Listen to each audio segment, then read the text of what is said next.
आदित्यवर्णं तमसा परस्तात् तमेव विदित्वा अतिमृत्युमेति नान्यः पन्था विद्यते यनाय नान्यः पन्था विद्यते यनाय। ఓం శాంతి శాంతి శాంతి. ఓం సత్యవేద ప్రకాశం అధ్యాత్మ సత్సంగానికి వచ్చేసినటువంటి వారందరికీ నమస్తే, స్వాగతం, సుస్వాగతం. ఓం నమస్తే ఆచార్యజీ. సర్వేభ్యో నమో నమః ఆచార్యజీ. నమస్తే అమ్మ. ఈ యొక్క సత్యవేద ప్రకాశం ఏకాదశి సముల్లాసము 258వ పుటలో చూడండి.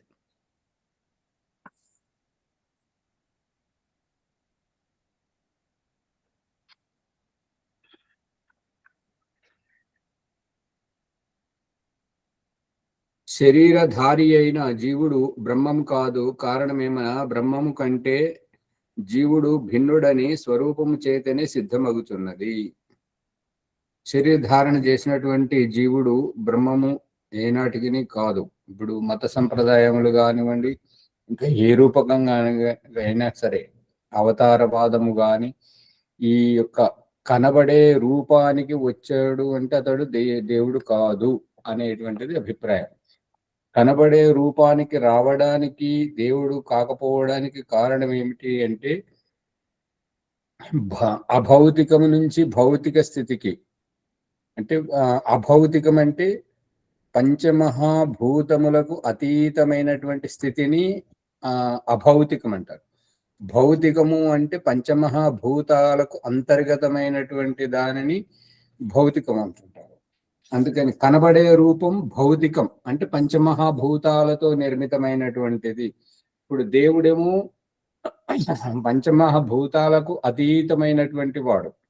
మరి ఈ కనబడే రూపం పంచమహాభూతాలకు అంతర్గతమైనటువంటి రూపం. అందుకని పరమేశ్వరుడు అవతరించడు. ఈ యొక్క శరీర ధారణ చేసినటువంటి వాడు జీవుడు మాత్రమే, దేవుడు కాదు అనేది అభిప్రాయం. ఇట్టి శారీరక సూత్రముల వలన బ్రహ్మము జీవుడు ఇరువురు స్వరూపముతోనే భిన్నులని స్పష్టమగుచున్నది. అట్లే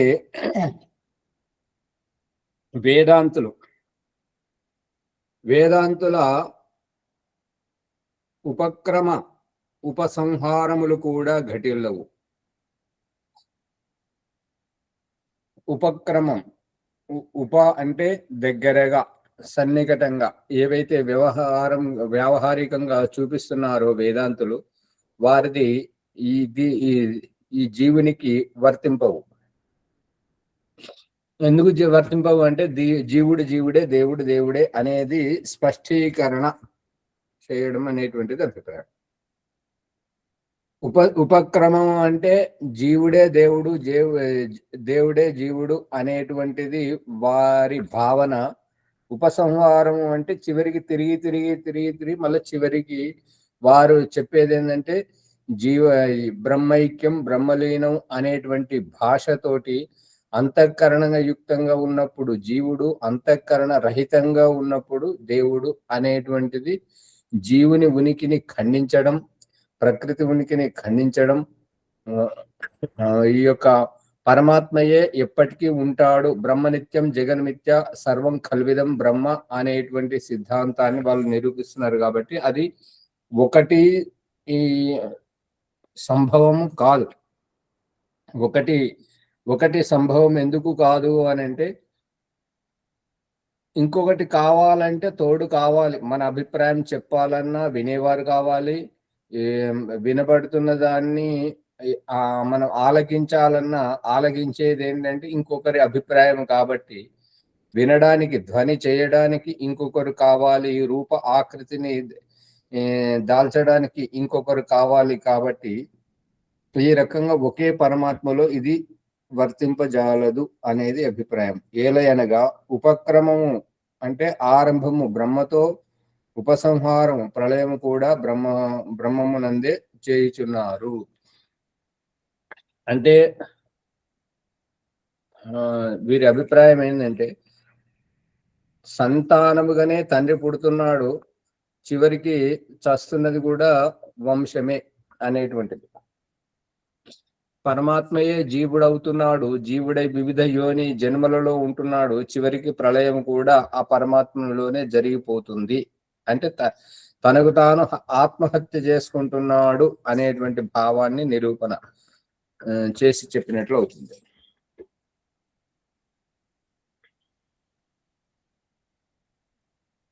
బ్రహ్మము తక్క మరి ఒక వస్తువు అంగీకరింపనప్పుడు ఉత్పత్తి ప్రళయములు కూడా బ్రహ్మధర్మములే అగును. అంటే ఇప్పుడు ఏంటంటే గర్భాధానం చేస్తూనే గర్భాధానం చేసినటువంటి వ్యక్తి గర్భములోకి పిండముగా వచ్చి శిశువుగా జన్మిస్తున్నటువంటి వైనం. అంటే అంత పరమాత్మయే రూపాకృతి చెందుతున్నాడు, చివరికి పరమాత్మయే ఈ రూపాకృతిని అణువణువు విచ్ఛిన్నమై ప్రళయం అవుతున్నాడు అనేటువంటిది ఈ యొక్క వేదాంతుల యొక్క అభిప్రాయం.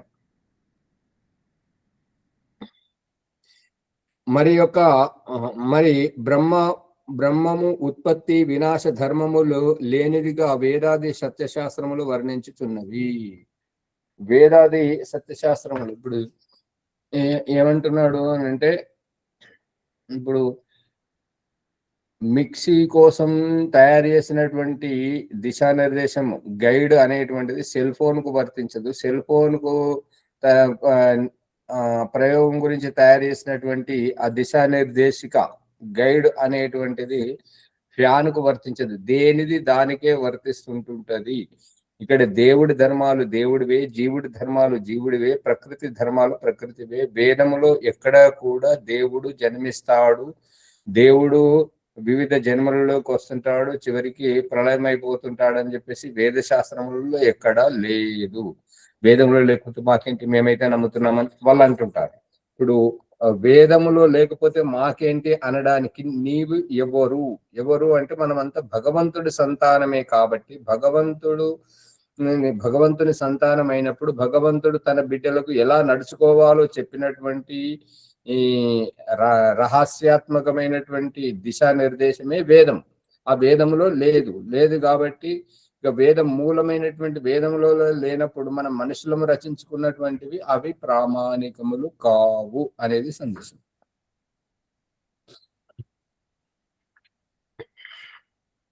మనుషులము అయినటువంటి మనము, జీవులమైనటువంటి మనం మిడిమిడి జ్ఞానంతో మన తెలివితేటల్ని ప్రదర్శించడానికి ఏమైనా రాయొచ్చు, ఏమైనా నిరూపించవచ్చు.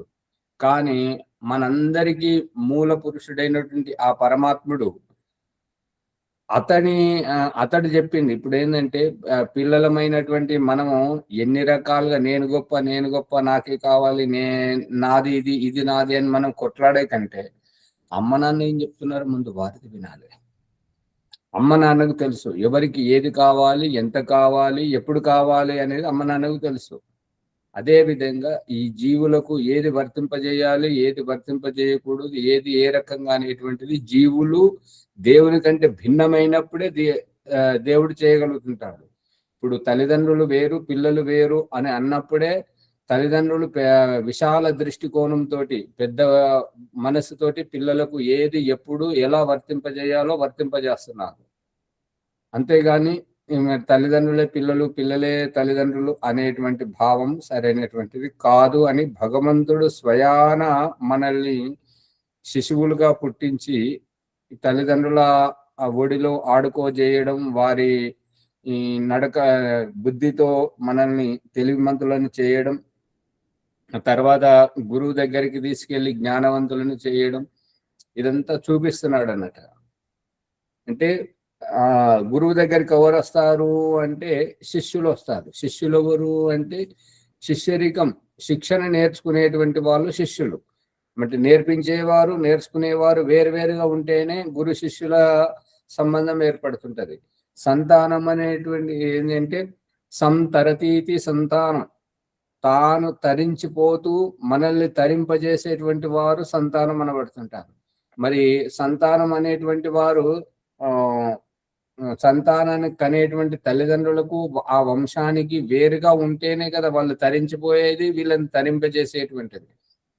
పిల్లలు వాళ్ళు పుడుతూనే వీళ్ళని తల్లిదండ్రులు చేస్తుంటారు. వాళ్ళు పుట్టనంత వరకు వీళ్ళు యువతీ యువకులు గానే ఉంటుంటారు. వీళ్ళలో ఆ సామర్థ్యం ఉన్నదా లేదా అనేటువంటిది కూడా తెలియదు. అందుకనే సంతానం పుడుతూనే వీళ్ళని తల్లిదండ్రులు చేసి వీళ్ళలో గొప్పతనాన్ని నిరూపింపజేస్తున్నారు అన్నట్టుగా.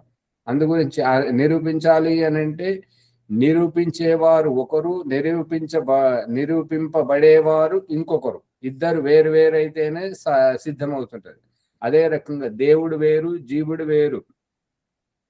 జీవుడు వివిధ జన్మలలోకి వచ్చినప్పుడు మిడిమిడి జ్ఞానంతో ఏ శరీరంతో ఏ జన్మలో ఉన్నప్పుడు అంతవరకే ఆలోచిస్తుంటాడు. దేవుడు అనేటువంటి వాడు విశాల దృష్టికోణంతో చీమకు ఏమి కావాలి, బొంత పురుగుకు ఏమి కావాలి, ఏనుగుకి ఏమి కావాలి, డైనోసార్కి ఏమి కావాలి, డైనోసార్ అంటే రాక్షస బల్లి, లేదంటే అమీబా కంటే కూడా కంటికి కనపడినటువంటి సూక్ష్మమైనటువంటి అవస్థలో ఉన్నప్పుడు ఏమి కావాలి, అన్నంతోటి శుక్రము తయారవుతున్నప్పుడు శుక్రములో ఉండేటువంటి జీవకణానికి ఏమి కావాలి, చనిపోయినటువంటి శవము కుళ్ళిపోతున్నప్పుడు దాంట్లో పడేటువంటి పురుగులకు ఏమి కావాలి, ఎప్పుడు ఎవరికి ఏది కావాలి అనేటువంటి వ్యవస్థ చేసేవాడు భగవంతుడు. భగవంతుడి అవస్థ వేరు, జీవుడి అవస్థ వేరు. భగవంతుడి ఈ క్రియా వ్యవహారం వేరు, జీవుడి క్రియా వ్యవహారం వేరు. భగవంతుడిది తల్లిదండ్రుల వలె విశాల దృష్టికోణం ఉంటది. చంటి పిల్లల వలె జీవాత్మలది మిడిమిడి జ్ఞానం, అల్ప సంతోషం, అల్ప తృప్తి, క్షణికానందం అనేటువంటిది జీవులది. ఈ రకంగా వేరుగా అర్థం చేసుకోవాలని చెప్పేసి దయానంద సరస్వతి గారి అభిప్రాయం.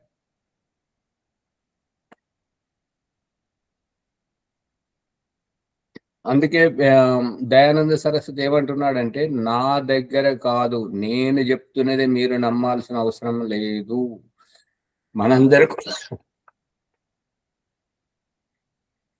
మనందరికీ దేవాది దేవుడు అతడు గొప్పవాడు కాబట్టి, మనం ఎట్లా నడుచుకోవాలో వేదశాస్త్రంలో చెప్పాడు కాబట్టి అక్కడ దేవుడే చెప్పలేదు. అందుకని ఇది మనం ఊహించుకోవడం సరైనటువంటిది కాదు. మిడిమిడి జ్ఞానం.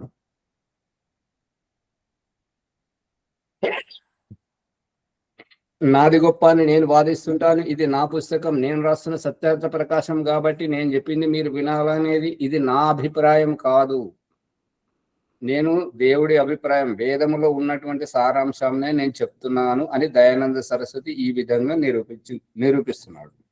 అందుకని ఇప్పుడు మరి నవీన వేదాంతులు కానీ, వేదవ్యాసుడు కానీ, ఇంకా ఎవరైనా పుస్తకాలు రాసి భిన్నంగా అవతారవాదం సిద్ధింపజేస్తున్నటువంటి వారికి ఆధారం ఏమిటి అంటే, మనసులో రచించిన పుస్తకాలు అయితే దాంట్లో ఉండొచ్చు, దానిలో తప్పులేదు. అది ఎందుకంటే అవి ఆ పుస్తకాలు నీవు నేను రాసుకున్నటువంటివి కాబట్టి ఎవరి తెలివితేటలు ఎట్లుంటాయో ఆ రకంగా. కానీ దేవుడు మనలందరూ పుట్టించిన వాడు అతడే కాబట్టి అతడు మనం ఎట్లా నడుచుకోవాలో చెప్తున్నటువంటి రహస్యం వేదం కాబట్టి అందులో లేదు, కాబట్టి ఇది నమ్మడానికి వీలు లేదు అనేది అభిప్రాయం.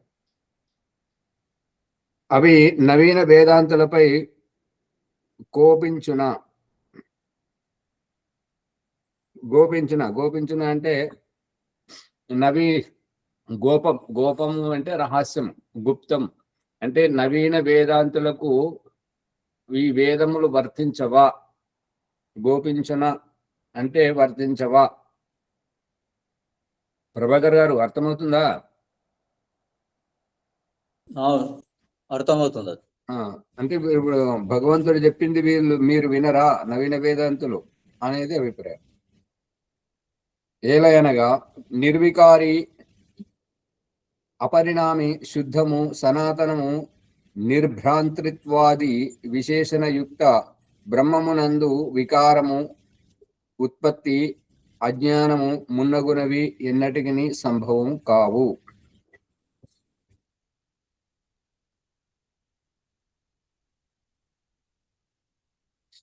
ఉత్పత్తి అయితే బ్రహ్మ ఉత్పత్తి అయితే ఉత్పత్తి చేసే వాళ్ళు బ్రహ్మ కంటే పెద్దవారు అవుతారా, చిన్నవారు అవుతారా?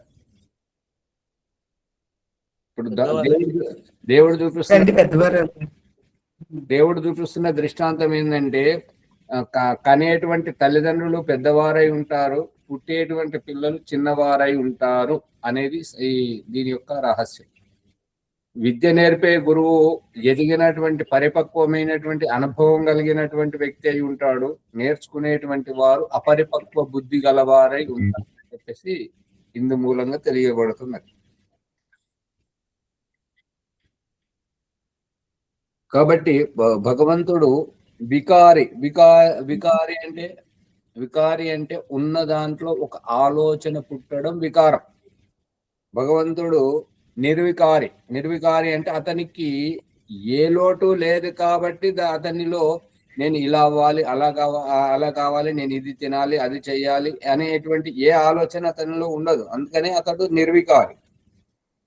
పరిణామి ఎవరు అంటే నేను ఇలా కావాలి, అలా కావాలి, నేను తల్లిదండ్రుల సంయోగంలో ఉండాలి, నేను ఇట్లా ఉండాలి అని చెప్పేసి జీవుడి అభిప్రాయమే ఉంటుంటది, కానీ దేవుడి అభిప్రాయం ఉండదు అనేది అభిప్రాయం. శుద్ధము అంటే అశుద్ధముగా ఉన్నప్పుడే శుద్ధము కావడం జరుగుతుంటుంటది. అందుకే దేవుడు ఏం చూపిస్తున్నాడు అంటే ముక్కు కారుతుందంటే తుడుచుకోవాలి. ముక్కు కారేటప్పుడు అశుద్ధము, ముక్కు తుడుచుకున్న తర్వాత శుద్ధము. మలమూత్ర వికారాలు అష్టచక్ర నవద్వారములతోటి వికారాలు వస్తున్నాయి, అశుద్ధము.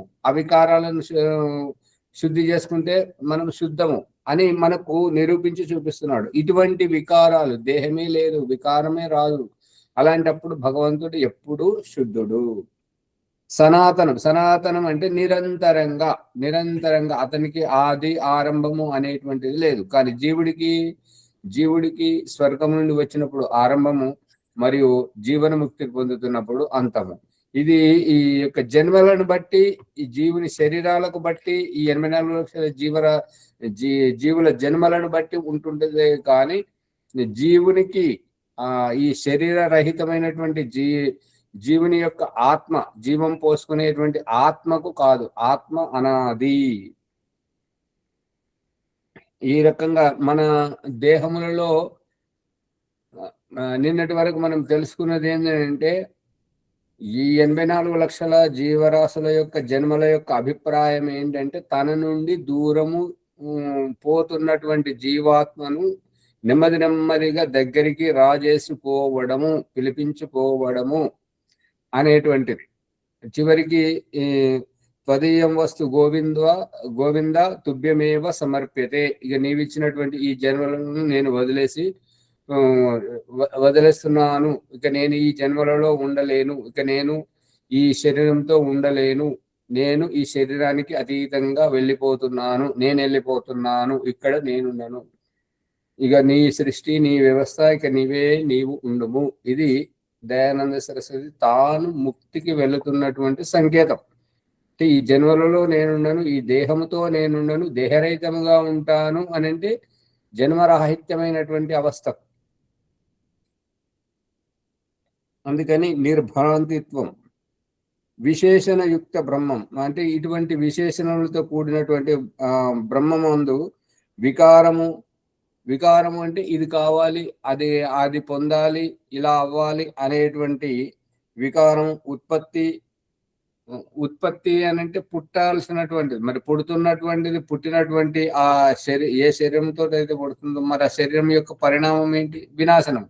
అంటే పుట్టడము అనేటువంటిది ఆరంభము, వినాశనము అనేటువంటిది అంతము. ఈ ఆది అంతములో లేనటువంటి వాడు పరమేశ్వరుడు, ఎప్పటికీ విద్యమానమై ఉంటాడు అనేది అభిప్రాయం. అజ్ఞానము మున్నగునవి ఎన్నటికి సంభవం కావు, ఇవి పరమేశ్వరంలో ఎన్నటికి సంభవం కావు. అట్లే ఉపసంహారము, ప్రళయము జరిగిన పిమ్మట కూడా బ్రహ్మము కారణాత్మకము జడ ప్రకృతి జీవులను మిగిలి ఉండును. ఇప్పుడు ఏమని చెప్తున్నాడు అంటే ఇల్లు పాతదయింది, ఉండడానికి వీలు లేదు, ఎప్పుడేది కూలుతుందో తెలియదు ఆ రకంగా. అందుకని ఆ కూలగొట్టినటువంటి ఇల్లులో ఏమున్నది అని అంటే ఆ ఇంటి పరికరాలు ఉన్నవి, కూలగొట్టినటువంటి ఆ యజమానుడు ఉన్నాడు. ఇవి రెండు ఉన్నాయి. అంటే జీవులు ఉన్నారు, ఇంట్లో ఇల్లు కట్టుకునేటోళ్ళు, ఇంట్లో ఉండేటోళ్ళు, ఇల్లు కూలగొట్టుకునేటోళ్ళు ఉన్నారు. అవి ఇంటి పరికరాలు తెచ్చుకొని ఇల్లు కట్టుకొని కూలగొట్టుకున్నప్పుడు ఆ పరికరాలు మిగిలి ఉంటుంటాయి. మట్టి, ఇసుక, రాయి అవన్నీ ఉండే ఉంటుంటాయి. ఆ రూపకంగా చూపిస్తున్నాడు. ప్రకృతి కూడా మిగిలి ఉంటుంది సత్వరజ తమస్సులో, మరి జీవులు కూడా మిగిలి ఉంటారు అనేటువంటిది అభిప్రాయం. ఇప్పుడు ఈ ఇల్లు కట్టుకోవడానికి, భూమి కొనుక్కొని ఇల్లు కట్టుకోవడానికి, ఇంట్లో ఉండడానికి, ఇల్లు పాతదైనప్పుడు ఇల్లును కూలగొట్టుకునేటప్పుడు మరి ఆ ఇల్లు ఏ ఏ ప్రదేశంలో ఉందో, ఏ ఊరిలో ఉందో, ఏ మండలం, ఏ జిల్లా, ఏ దేశము, ఏ ద్వీపంలో ఉందో ఆ ద్వీపం యొక్క స్వామి, ఆ దేశం యొక్క రాజు, ఆ ఊరి యొక్క సర్పంచ్, ఆ వార్డు యొక్క వాడ కాలనీ యొక్క మెంబర్ ఉన్నాడా లేడా? ఏది మాట్లాడరు పొద్దు పొద్దు.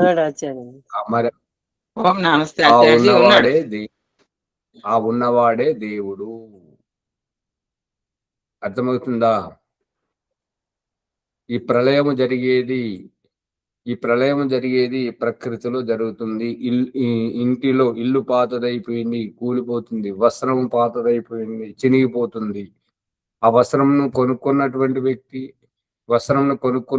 వ్యక్తి తన కొలతలతో కుట్టించుకొని ధరించినటువంటి వ్యక్తి, అది పాతదైనప్పుడు దాన్ని తీసి పడేస్తున్నటువంటి చింపినటువంటి వ్యక్తి, చింపినటువంటి వస్త్రం యొక్క చీలికలు పేలికలు ఉంటాయి, చింపినటువంటి వ్యక్తి కూడా ఉంటాడు. కానీ ఆ పరిస్థితి ఎక్కడైతే జరుగుతుందో ఆ ఊరికి సర్పంచ్, ఆ దేశానికి రాజు, ప్రధానమంత్రి, ముఖ్యమైన రాష్ట్రపతి ఉంటాడా ఉండడా? ఉంటాడు ఆచార్యజీ. అంటే దీని అభిప్రాయం ఏంటంటే ప్రళయము జరిగేది ప్రకృతిలో జరుగుతుంది. ఆ యొక్క ప్రకృతిలో జరిగినప్పుడు జీవాత్మలు మిగిలే ఉంటారు, ప్రకృతి యొక్క మూలము మిగిలే ఉంటుంటది. ఇవి దేవుడు వేరుగా ఉంటాడు. దేవుడు, జీవుడు, ప్రకృతి ఇవి అనాది పదార్థములు అనేది అభిప్రాయం.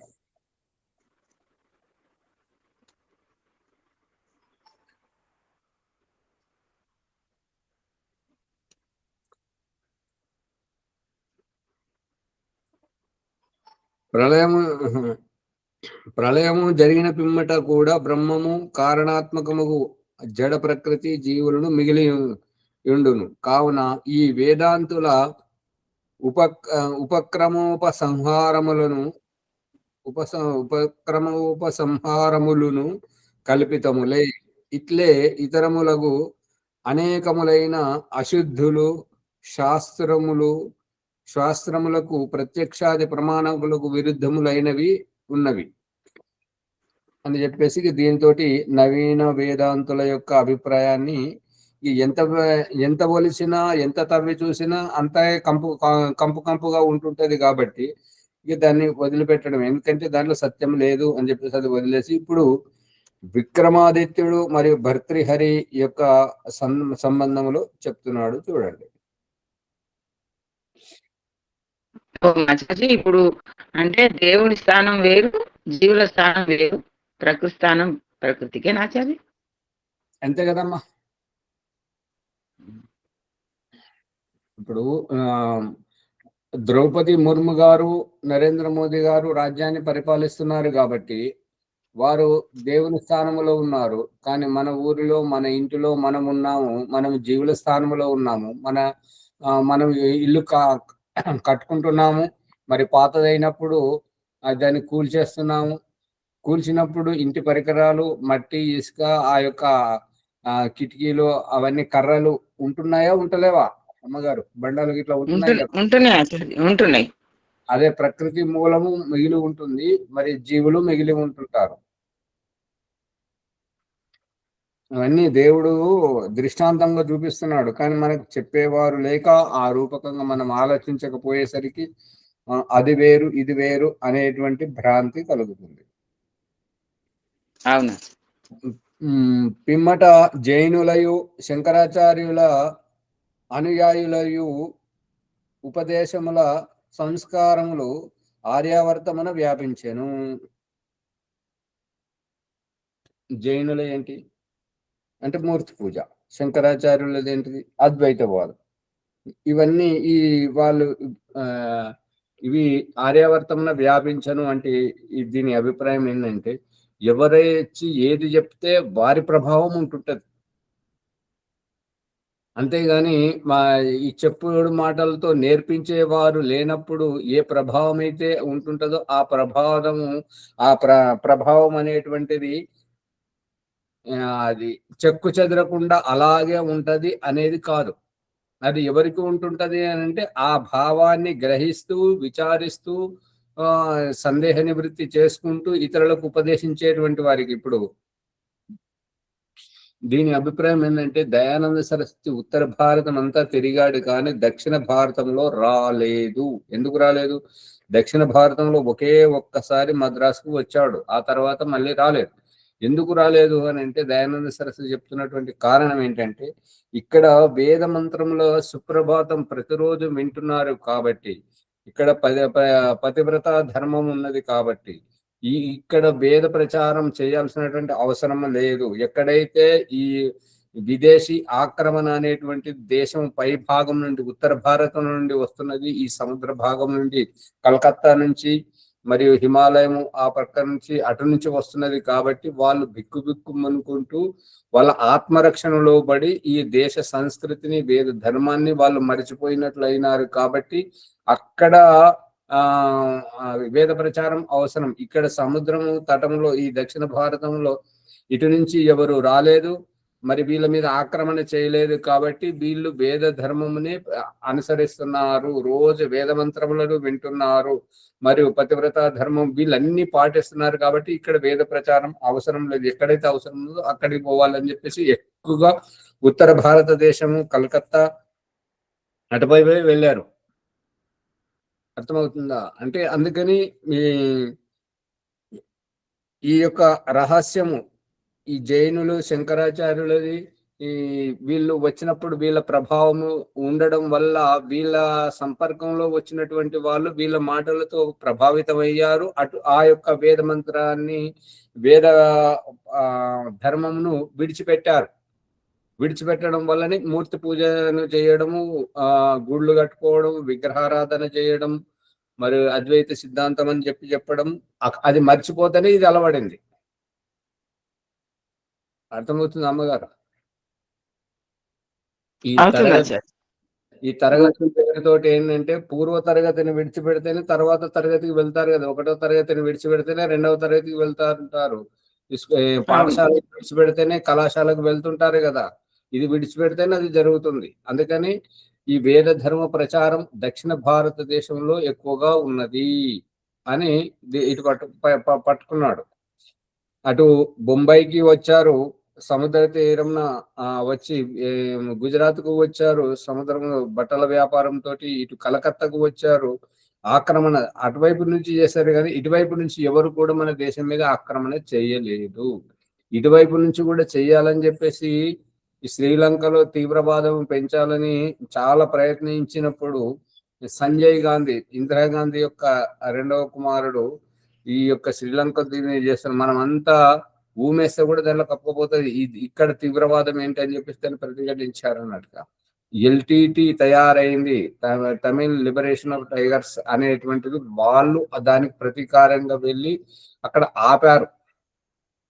అందు గురించి ఇటు నుంచి ఎవ్వరు రాలేదు. విదేశీ కుట్రలు జరిగాయి శ్రీలంక వైపు నుంచి, ఇటు నుంచి కూడా మన దేశాన్ని ఆక్రమించడానికి దాడి చేయడానికి ప్రయత్నం చేశారు, కానీ దాన్ని తిప్పికొట్టడం జరిగింది. కానీ రాజీవ్ గాంధీ గారి యొక్క మూర్ఖత్వం వల్ల ఇప్పుడు శ్రీలంకలో ఎల్టీటీ అనేటువంటిది లేకుండా పోయింది. లేదంటే అక్కడ ఉండేటువంటి వాళ్ళు కొలంబో ఆ ప్రాంతంలో. ఈ విషయం తెలుసా లేదా ఎవరికైనా? తెలుసు. అంటే ముందు చూపు ఉన్నటువంటి వాళ్ళేమో దేశ నిర్మాణం చేస్తుంటారు, ఇక స్వార్థంగా కుటిలంగా ఉన్నటువంటి వాళ్ళు ఏంటంటే వాళ్ళు స్వార్థముని పరమార్థంగా చూపించి దేశమును తప్పుదోవ పట్టిస్తుంటారు.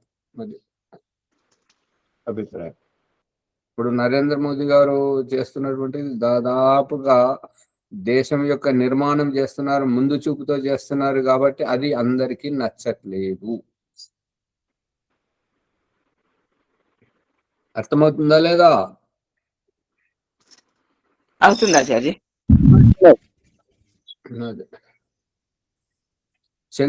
శంకరాచార్యులకు తదుపరి 300 సంవత్సరములు గడిచిన మీదట ఉజ్జయిన నగరమున విక్రమాదిత్యుడు రాజు కొంత పరాక్రమశాలి రాజ్యము చేశాను.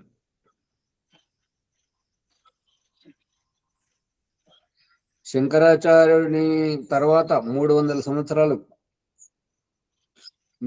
సంవత్సరాల వరకు అంటే ఇప్పుడు శంకరాచార్య గారి బ్రహ్మనిత్యం జగన్మిత్య అనేటువంటి ప్రభావమే ఉండేటిది అనేది దీని ద్వారా చెప్తున్నటువంటిది. 300 సంవత్సరాల గడిచిన మీదట ఉజ్జయిని నగరమున విక్రమాదిత్యుడు అనేటువంటి రాజు కొంత పరాక్రమశాలి రాజ్యమును చేశాను. అంటే పరాక్రమశాలి అని అంటే ఏంటంటే బుద్ధిపూర్వకమైనటువంటి అజ్ఞానం పైన తిరుగుబాటు చేస్తూ అజ్ఞానాన్ని ఎదిరిస్తూ జ్ఞానపూర్వకంగా బుద్ధిపూర్వకంగా రాజ్యమును చేశాడు. అతడు రాజులలో గల కలహములో దూరము చేసి శాంతిని స్థాపించెను. తదుపరి భర్తృహరి రాజు కావ్యాదులందును శాస్త్రములందు ఇతర విషయములందు కొంత వైదుష్యము సంపాదించెను. విక్రమాదిత్యుని తర్వాత భర్తృహరి అనేటువంటి రాజు ఇతడు కావ్యములను సృష్టించాడు. తన అభిప్రాయాన్ని ఈ యొక్క కామారెడ్డి గురుకులంలో స్వామి బ్రహ్మానందం గారు ఇదివరకు వేదవ్రత మీమాంసకు గారి పేరుతోటి ఆచార్య వేదవ్రత మీమాంసకు గారు ప్రతి దినము భోజనం అయిన తర్వాత బ్రహ్మచారుల చేత నీతి వైరాగ్య శ్లోకాలు, శిబిరములో భోజనమైన తర్వాత రాత్రిపూట భ్రమణము చేయిస్తూ నీతి వైరాగ్య శ్లోకాలు అందరికి బోధించాడు. స్వామి సత్యవతి గారు బోధించేటువంటి వారు. ఆ బోధించేటువంటి శ్లోకాలు ఈ భర్తృహరి గారే రచించారు. ఈ విషయం తెలుసా ఎవరికైనా? తెలుసా? అది అందుకని కావ్యాదులందును శాస్త్రములందు ఇతర విషయములందు కొంత వైదుష్యం అంటే విద్వత్తము, యోగ్యత అవి సంపాదించాడు. అతడు విరక్తుడై రాజ్యమును వదిలిపెట్టాను. అతడు విరక్తి పొంది రాజ్యమును వదిలిపెట్టాడు. ఎందుకు విరక్తి పొందాడు, ఎందుకు రాజ్యము వదిలిపెట్టాడు అంటే ఇది చాలా లోతైనటువంటి రహస్యం. ఇది పట్టుకోవాల్సినటువంటిది. ఎందుకంటే మన కుటుంబాలను, మన భార్యాభర్తల అన్యోన్యతను నిరూపిస్తుంటది అన్నట్టుగా, ఆదర్శంగా తీసుకోవడానికి. దీనికి కారణం ఏంటంటే అతడు మంచిగా సుపరిపాలన చేస్తున్నప్పుడు, విద్యావంతులను సన్మానించడం, గొప్పగా రాజ్యమేలుతున్నప్పుడు ఒక ఘటన ఏం జరిగిందంటే, ఒక వేటగాడు అడవికి వెళితే అతనికి ఎంత వెతికినా కూడా అడవంతా తిరుగుతుంటే అతనికి ఏ జంతువు దొరకకపోతుంటే అతనికి చాలా ఆకలేసి చాలా ఇబ్బంది పడ్డాడు. ఇక 3-4 గంటలు ఆ ప్రాంతానికి అలసిపోయి ఒక చెట్టు కింద నిలబడదామని చెప్పేసి నిలబడితే అలసటతో కూర్చొని నిద్ర పట్టింది. లేచి చూసేసరికి చెట్టు మీద ఒక పండు కనబడింది. అతనికి ఏమనిపించింది, ఈ పండు అమ్మ చాలా మంచిగా ఉన్నట్టున్నది అని చెప్పేసి ఎలాగో ఆ రకంగా పండుని తీసుకున్నాడు. ఆ పండుని తీసుకున్న తర్వాత ఆకలి బాగా వేస్తుంది, కానీ నేనే తింటాను, కానీ ఇంట్లో భార్య ఉన్నది, పిల్లలు ఉన్నారు కదా, మరి వాళ్ళకు కూడా మరి నేను అపకారం చేసినటువంటి వాడని అవుతాను నేను తిని. ఇదే పన్నును నేను రాజుగారికి గనక తీసుకెళ్లి ఇస్తే అతడు కొంత పారితోషికం ఇస్తుంటాడు, దాంతో నా కుటుంబం కొన్ని రోజులు గడుస్తుంటది అని చెప్పేసి అతడు తీసుకెళ్లి రాజుగారికి ఇచ్చాడు. ఆ పండు ఎంత విచిత్రంగా ఉన్నది అని అంటే, ఎంత అద్భుతంగా మంచి సువాసన కలిగి ఉన్నది అని అంటే, ఇంతకుముందు ఎప్పుడు రాజు చూడలేదు ఆ పండును. అయితే రాజు ఏమనుకున్నాడు అంటే, ఈ పండును గనక నా యొక్క ప్రియమైనటువంటి రాణికి, చిన్న భార్యకు ఇస్తే ఆమె నన్ను మరింత ప్రేమిస్తుంది అని చెప్పేసి ఈ రాజు తీసుకెళ్లి ఆమెకి ఇచ్చాడు. ఆమె ఏం చేసింది, ఆమె ప్రియుడైనటువంటి అది మంగళవాడు అన్నట్టుగా. ఆ మంగళవాడికి ఆమెకి ఇస్తారు. ఆ మంగళవాడు మంగళవాడికి ఇస్తే ఆ మంగళవాడు తీసుకెళ్ళి షావుకారి భార్యకి ఇస్తాడు. అంటే అతనికి షావుకారి భార్యతో ప్రేమ ఉన్నది అన్నట్టు. అతను ఆమె ఏం చేస్తుంది అంటే ఆ పండును చాకలి వానికి ఇస్తుంది. ఆ చాకలి వాడు తీసుకెళ్ళి దాన్ని ఈ యొక్క వ్యాధుడు ఎవరైతే ఉంటారో అడవులకి వెళ్ళి పండు తీసుకొచ్చాడో అతనికి ఇస్తాడు, అతని భార్యకి ఇస్తాడు. ఆమె ఏం చేస్తుంది, ఆ పండును తీసుకెళ్ళి ఇది నేనే తింటే బాగుండదు, ఇది రాజుగారికి ఇస్తే కొంత ద్రవ్యం వస్తుంది, మా ఆయన అడవులకి వెళ్ళి చాలా కష్టపడుతున్నాడు, ఇది రాజుకి ఇస్తే కొంత పారితోషికం వస్తుంది అని చెప్పేసి ఆ వేటగాడి భార్య ఆ పండు తీసుకుపోయి అక్కడికి ఇస్తే అప్పుడు రాజు గుర్తుపడ్డాడు. అప్పటి వరకు ఆ రాజు ఏం చేస్తున్నాడంటే నా భార్య ఇవాళ పిలుస్తుంది, నన్ను ఇవాళ పిలుస్తుంది, ఆ పండు కోసుకొని ఇద్దరం తింటావు, దాని రుచి గురించి చెప్తుంది నా భార్య అని రాజు ఎదురు చూస్తున్నాడు. ఎదురు చూస్తుండగానే ఓ వారం 10 రోజులు గడిచిపోయింది. ఈ లోపల ఈ పండు మళ్ళీ తిరిగి రాజు చేతికి వచ్చింది. అప్పుడు ఆలోచనలు పడ్డాడు. పడి అప్పుడు మంత్రిని పిలిచి రహస్యంగా ఆలోచించండి ఏంటంటే ఇది ఎలా సాధ్యం, నేను నా చేతితోటి స్వయంగా నా భార్యకి ఇచ్చినటువంటి పండు తిరిగి నా చేతికి వచ్చింది అని అంటే దీని వెనుక రహస్యం ఏంటి? మరి నేను ఇన్ని రోజులు ఎదురు చూస్తున్నాను, నా భార్య నన్ను అత్యంత ప్రేమగా చూసుకుంటుంది, మేమిద్దరమే అత్యంత ప్రేమగా ఉంటున్నాము అని అనుకున్నటువంటిది ఇది ఎలా సాధ్యం అని అంటే అప్పుడు రహస్య గూఢాచారులను పెట్టి ఎంక్వైరీ చేపిస్తే ఇదంతా బండారం అంతా బయటపడ్డది. దాంతో అతడు చాలా విరక్తి చెందిండు అనమాట జీవితం మీద. ఇక నాకు ఈ రాజ్యం వద్దు, ఈ భార్య భర్తల పిల్లల సంబంధమే వద్దు అని చెప్పేసి అతడు వైరాగ్యం ఉంది. ఇగో ఈ మనం పాడుకునేటువంటి నీతి వైరాగ్య శ్లోకాలన్నీ రాసి ఈ రకంగా ప్రజలను ఉద్ధరిస్తున్నారు. అర్థమవుతుందా? అందుకని అంటే దీని సారాంశం ఏంటంటే మనము ఎవరినైతే నాకు అత్యంత ప్రియమైన వారు వీరు నన్ను చాలా ఇష్టపడుతున్నారని మనం అనుకుంటున్నామో ఏమో మనం పొరపాటు పడుతున్నామేమో అని ఆలోచింపజేసేటువంటిది. అది తర్వాత మీరు ఆలోచించుకోండి. అంటే ఇప్పుడే ఆయన భరతలహారయ్యండి ఆచార్య భర్తృహరి. అవును రాజ్యం వదిలిండు, అది భార్యను మీ సాగు మీరు కావండి, నేను ఉండను ఇందులో అని చెప్పేసి తను వైరాగ్యం పొందాడు. అది రహస్యం. భోజరాజు కాళిదాసు. సమయం అయిపోయింది, మరి ఆపుదామా ముందుకు పోదాము?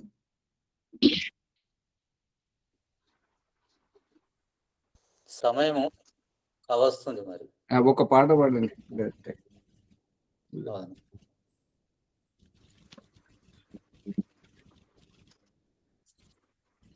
సూర్యప్రకాష్ గారు నిన్న మీరు ఫోన్ చేశారు, మేము మా ఫోన్ దగ్గర వెళ్తాము, అందుకే మెత్తలేదు.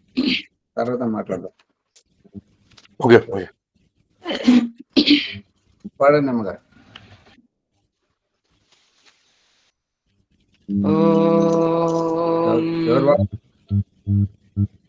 పాడాలి ఆచార్య? పాడండి.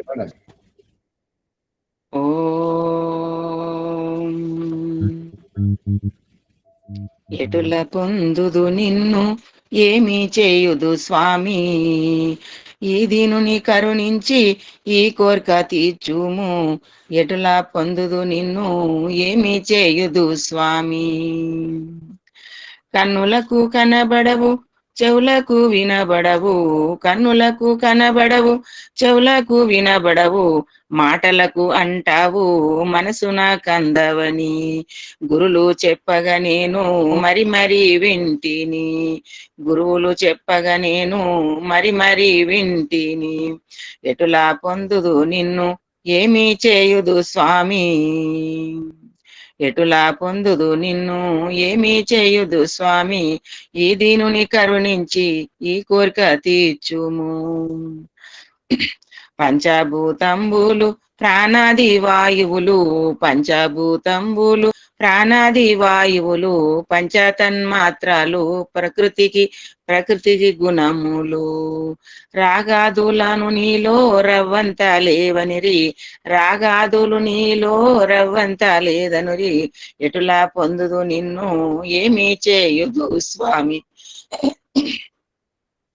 ఎటులా పొందుదు నిన్ను ఏమీ చేయుదును స్వామి ఈ దీనుని కరుణించి ఈ కోరిక తీర్చుము ఎటులా పొందుదు మయ్యా నిన్ను అంతటా ఉండువాని ఆకారము శూన్యుడాని అంతటా ఉండు నాని ఆకారము శూన్యుడాని అన్నిటినీ సృష్టించి అదుపులో నుంచెదవని అన్నిటినీ సృష్టించి అదుపులో నుంచెదవని ఆనందమయుడవని అనగానే వింటిని ఆనందమయుడవని అనగానే వింటిని ఎటులా పొందుదు నేను ఏమి చేయుదు స్వామి ఎటులా పొందుదు నిన్ను ఏమి చేయుదు స్వామి ఈ దీనుని కరుణించి ఈ కోరిక తీర్చుము ఎటులా పొందుదు నిన్ను ఏమి చేయుదు మయ్యా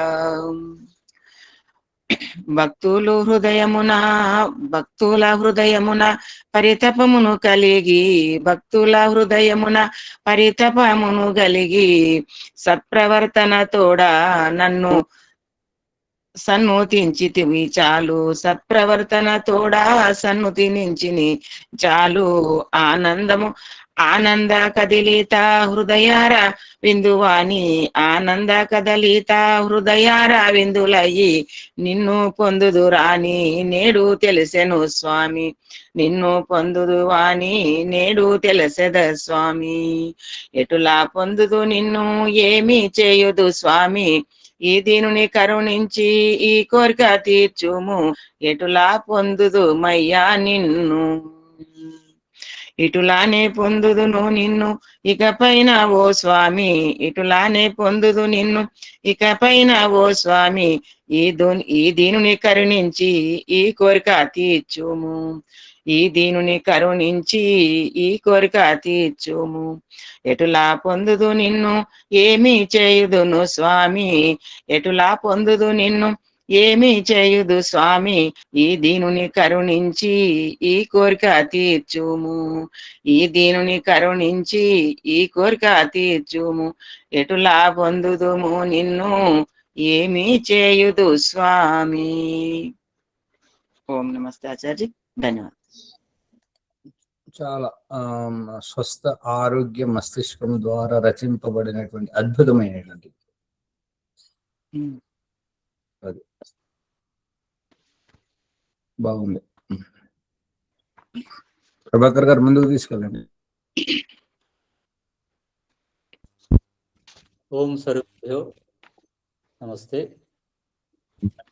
సత్సంగ పాఠం సత్యార్థ ప్రకాశం ఏకాదశి సముల్లాసం నుండి మనం ఈ విషయాలు ఆధ్యాత్మిక విషయాలు శరీర ధారణ వాడు జీవుడు దేవుడు కాదనే విషయాన్ని కొన్నాం. బ్రహ్మమునకు ఉత్పత్తి వినాశనం అనేది ఉండదనే విషయాన్ని కూడా మనం తెలుసుకున్నాం. ఈ నవీన సిద్ధాంతం అంతా కల్పితమైనదిగా ఇక్కడ నిరూపణ జరిగిందని అని కూడా తెలుసుకున్నాం. ఆ తర్వాత విక్రమాదిత్యుడు అనే పరాక్రమశాలి రాజు వచ్చిన తర్వాత ఈ దానికి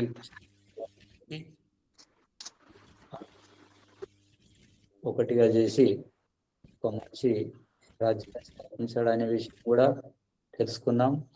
మనం పేరు పైన విక్రమాదిత్య శకంను మనం లెక్కిస్తున్నాం. తర్వాత భర్తృహరి అనే రాజు విరక్తుడై రాజ్యాన్ని వదిలేసి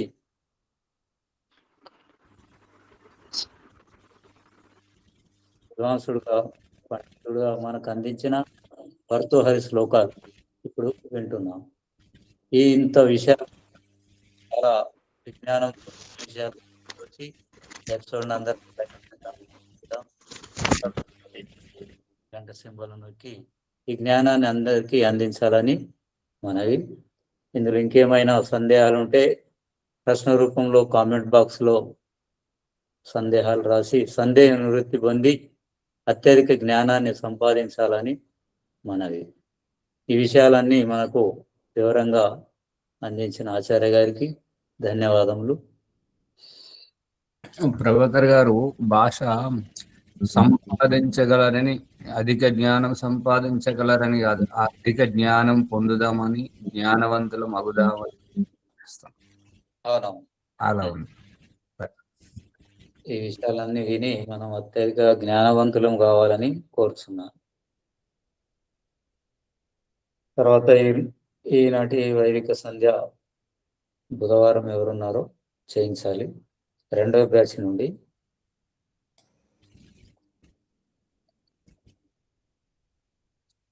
వారు లేని పక్షంలో ఇంకెవరైనా తీసుకొని సంధ్య చేయించాలని మనం.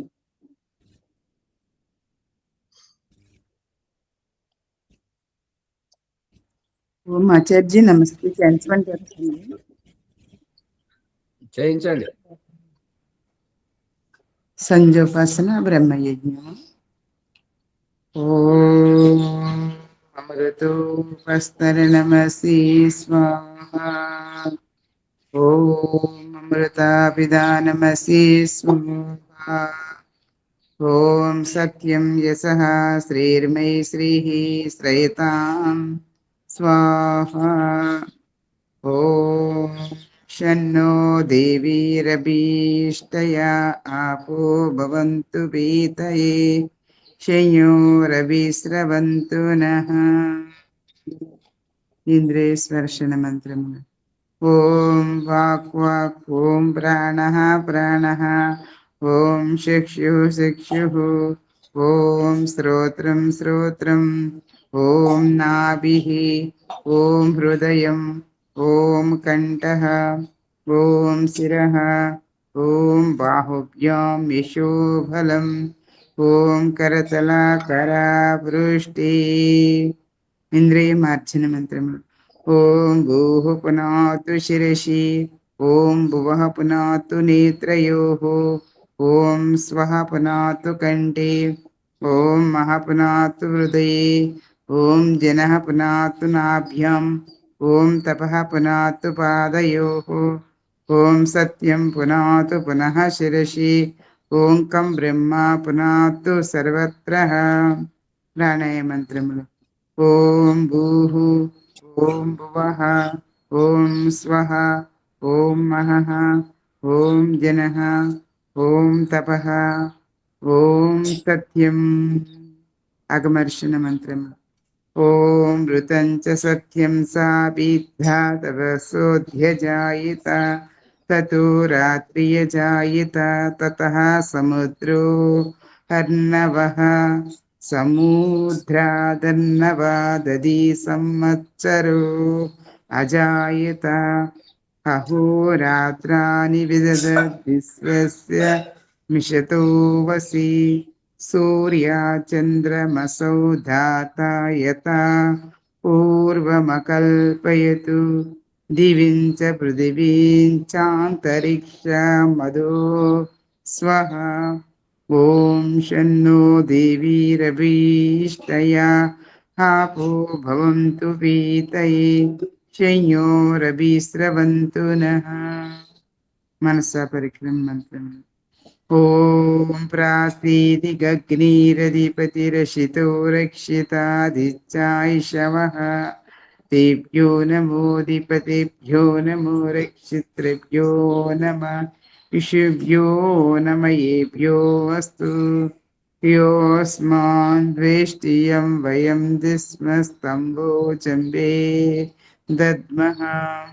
దక్షిణాదిగింద్రోధిపతిః స్థిరచ్చీరాజీరక్షితా పితరశవః తేభ్యో నమోధిపతిభ్యో నమో రక్షితృభ్యో నమః ఇషుభ్యో నమయేభ్యో అస్తు. యోస్మాన్ ద్వేష్టియం వయం దిస్మస్తంభోచంబే దద్మః. ప్రదీచీదిక్వరిణోధిపతిః ప్రదాపో రక్షితాన్నమిషవః తేభ్యో నమోధిపతిభ్యో నమో రక్షితృభ్యో నమః ఇషుభ్యో నమయేభ్యో అస్తు. యోస్మాన్ ద్వేష్టియం వయం దిస్మస్తంభోజంబే దద్మః. ప్రదీచీదిక్వరిణోధిపతిః ప్రదాపో రక్షితాన్నమిషవః తేభ్యో నమోధిపతిభ్యో నమో రక్షితృభ్యో నమః इषुभ्यो नमयेभ्योऽस्तु योऽस्मान् वेष्टियं वयं जिस्मस्तम्भोजम्बे दद्मः ॐ बुधीचीदिक्सु मोदिधिपतिः स्वजो रक्षितासनिर्षवः तेभ्यो नमोऽधिपतिभ्यो नमो रक्षितृभ्यो नमः इषुभ्यो नमयेभ्योऽस्तु योऽस्मान् द्वेष्टियं वयं दिस्मस्तम्भोजम्बे दद्मः ध्रुवादिविष्णुरधिपतिः कल्माशग्रीवो रक्षिता वीरुदशमः तेभ्यो नमोऽधिपतिभ्यो नमो रक्षितृभ्यो नमः इषुभ्यो नमः येभ्यो अस्तु योऽस्मान् द्वेष्टियं वयं दिस्मस्तम्भोजम्बे दद्मः ऊर्ध्वादिक्बृहस्पतिरधिपतिः स्वित्रो रक्षिता वर्षमिषवः तेभ्यो नमोऽधिपतिभ्यो नमो रक्षितृभ्यो नमः इषुभ्यो नमयेभ्यो अस्तु योऽस्मान् द्वेष्टियं वयं दिस्मस्तम्भोजम्बे दद्मः उपस्थान मंत्रमुలు ఓం జాతవేదసే సునవామ సోమమరాతీయతోని దహాతి వేదః సనః పరిషదతి దుర్గాణి విశ్వా నావేవ సింధుం దురితాత్యాగ్ని చిత్రం దేవానాముదగాదనీకం చక్షుర్మిత్రస్య వర్ణచ్చాగ్నేః ఆప్రద్యావా పృథివీ అంతరిక్షం సూర్య ఆత్మా